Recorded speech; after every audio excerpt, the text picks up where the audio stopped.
Hello everyone, कैसे हैं आप सब लोग। मैं सुमिता और मेरे यूट्यूब चैनल पर आपका स्वागत है। और आज मैं आपके लिए लेकर आई हूँ प्रतीकात्मक अंतःक्रियावाद, जो कि हमारे UGC net education second paper के लिए बहुत ही इम्पोर्टेंट है। तो वीडियो पूरा देखिएगा। चलिए स्टार्ट करते हैं आज का टॉपिक। प्रतीकात्मक अंतःक्रियावाद समाज को स्थायी स्वरूप के रूप में देखने की प्रतिक्रिया स्वरूप अस्तित्व में आया। प्रतीकात्मक अंतःक्रियावाद के अनुसार समाज गतिशील है, यानी कि प्रतीकात्मक अंतःक्रियावाद कहता है कि हमारा जो समाज है वह गतिशील है। इसमें जो सामाजिक क्रियाएं हैं और जो भूमिकाएं हैं वह बदलती रहती हैं। इसलिए समाज का अध्ययन, यानी कि समाज का अध्ययन जो है संरचनावादी दृष्टिकोण से ना करके प्रक्रियावादी दृष्टिकोण से करना यथार्थ से ज़्यादा नज़दीक है। तो यहाँ पर जो है प्रतीकात्मक अंतःक्रियावाद में बताया गया है कि समाज का अध्ययन संरचनावादी दृष्टिकोण से नहीं करना है, प्रक्रियावादी दृष्टिकोण से करना है। तो प्रतीकात्मक अंतःक्रियावाद के अनुसार प्रतीकों के माध्यम से ही व्यक्ति एक दूसरे से अंतःक्रिया करता है, ठीक है, यानी कि एक दूसरे से जुड़ता है। प्रतीकों के अभाव में, यानी कि प्रतीकों के कमी में मानवीय अंतःक्रिया संभव नहीं है। प्रतीक का सर्वश्रेष्ठ उदाहरण है भाषा।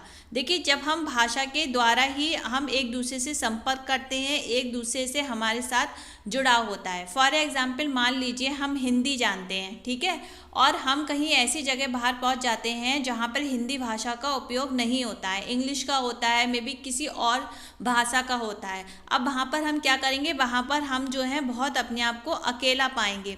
लेकिन उसी बीच में अगर हमें कोई पर्सन ऐसा मिल जाता है जो हमारी भाषा को जानता है, तो उससे क्या होगा, उससे हमारी एक अंतःक्रिया जुड़ जाएगी। उसे एक तो हम खुश होंगे, ऊपर से हम अपनी बात को उसे समझा सकेंगे, अपनी फीलिंग्स को उसे बता सकेंगे। तो जाने कि कोई ना कोई ऐसा प्रतीक दूसरे व्यक्ति से जुड़ने के लिए एक प्रतीक होता है, जो कि एक भाषा देखिए सबसे अच्छा उदाहरण है। तो अपने भाषा के जरिए, यानी कि हम अपने विचार, अपनी बातों को दूसरे के ऊपर हम बता सकते हैं। तो उससे क्या होगा, हमारी अंतःक्रिया जुड़ेगी। इसके माध्यम से व्यक्ति एक दूसरे को प्रभावित करता है एवं प्रभावित होता है।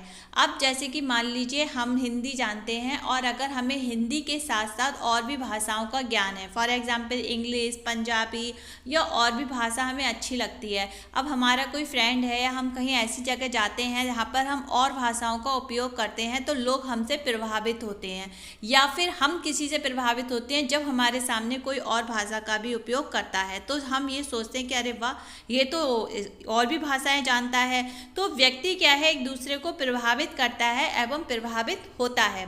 इसलिए समाज जो है दिन प्रतिदिन के लोगों के बीच के एक अंतःक्रिया का परिणाम है। ये प्रतीकात्मक अंतःक्रिया में बताया गया है।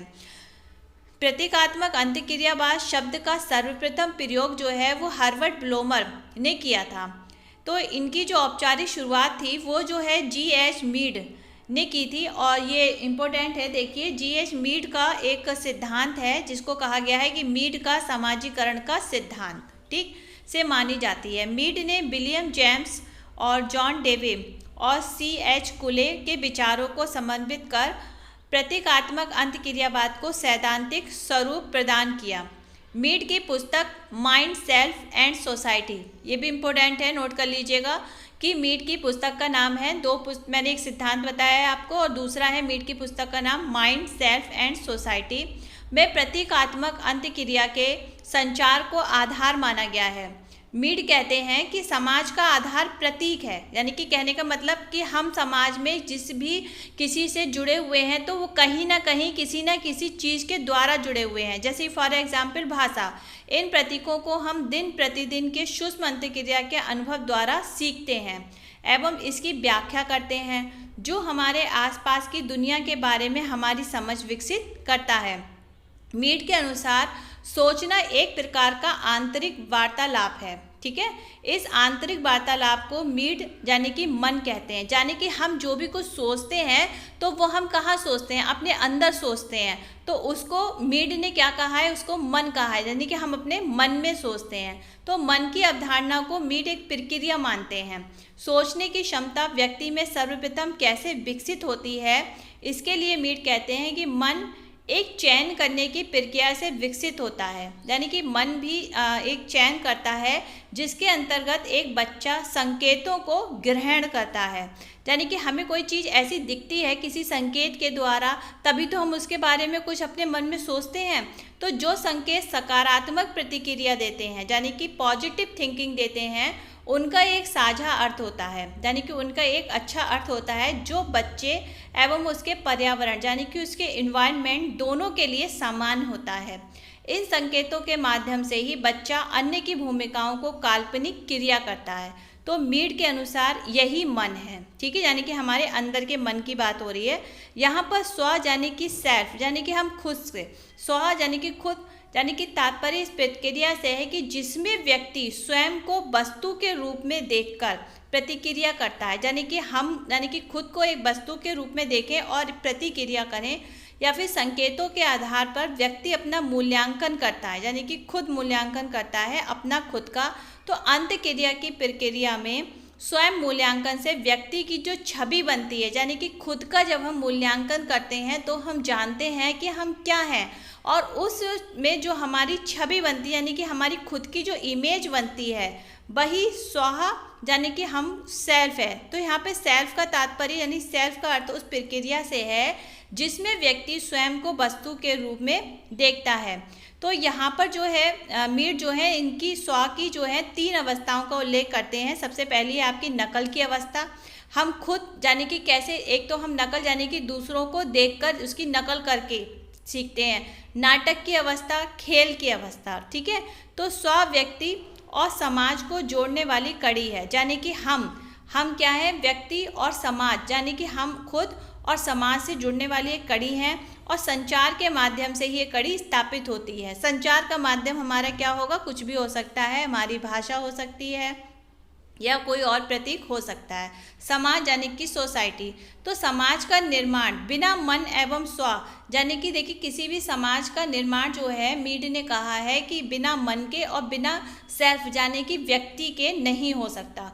मीड कहते हैं कि समाज का तात्पर्य विभिन्न लोगों के बीच संगठित एवं निश्चित अंतःक्रिया का है। समाज क्या है, समाज बहुत से लोगों का एक संगठित जो है ग्रुप है, यानी कि हमारे समाज में बहुत सारे लोग रहते हैं और उनके बीच में जो अंतःक्रिया होती है वही समाज का निर्माण करती है। तो अंतःक्रिया का संगठन मन पर निर्भर करता है, यानी कि उसकी अंतःक्रिया कैसी है तो वो किस पर निर्भर करेगी, वो मन पर निर्भर करती है। जब तक मन भूमिका ग्रहण करने की एक काल्पनिक छवि मन में नहीं बनाता, तब तक व्यक्ति की क्रियाओं में सहयोग नहीं हो सकता। समाज स्व की क्षमता पर भी निर्भर करता है और मुख्य रूप से अन्य के विचार के संदर्भ में स्वयं के मूल्यांकन की महत्वपूर्ण भूमिका होती है।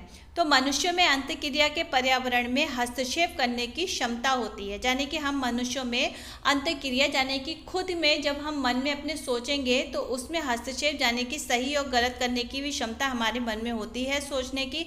इसलिए एक साथ अनेक समाज अस्तित्व में रहते हैं। तो यह था आज का हमारा टॉपिक, प्रतीकात्मक अंतःक्रिया का सिद्धांत। ठीक है, कल हम नेक्स्ट टॉपिक के साथ मिलेंगे। अब आप लोगों को करना क्या है, आप लोगों को करना है मेरे चैनल को सब्सक्राइब और करना है शेयर और करना है लाइक, और कमेंट बॉक्स में मुझे बताना है कि कैसा लगा। तब तक के लिए बाय बाय।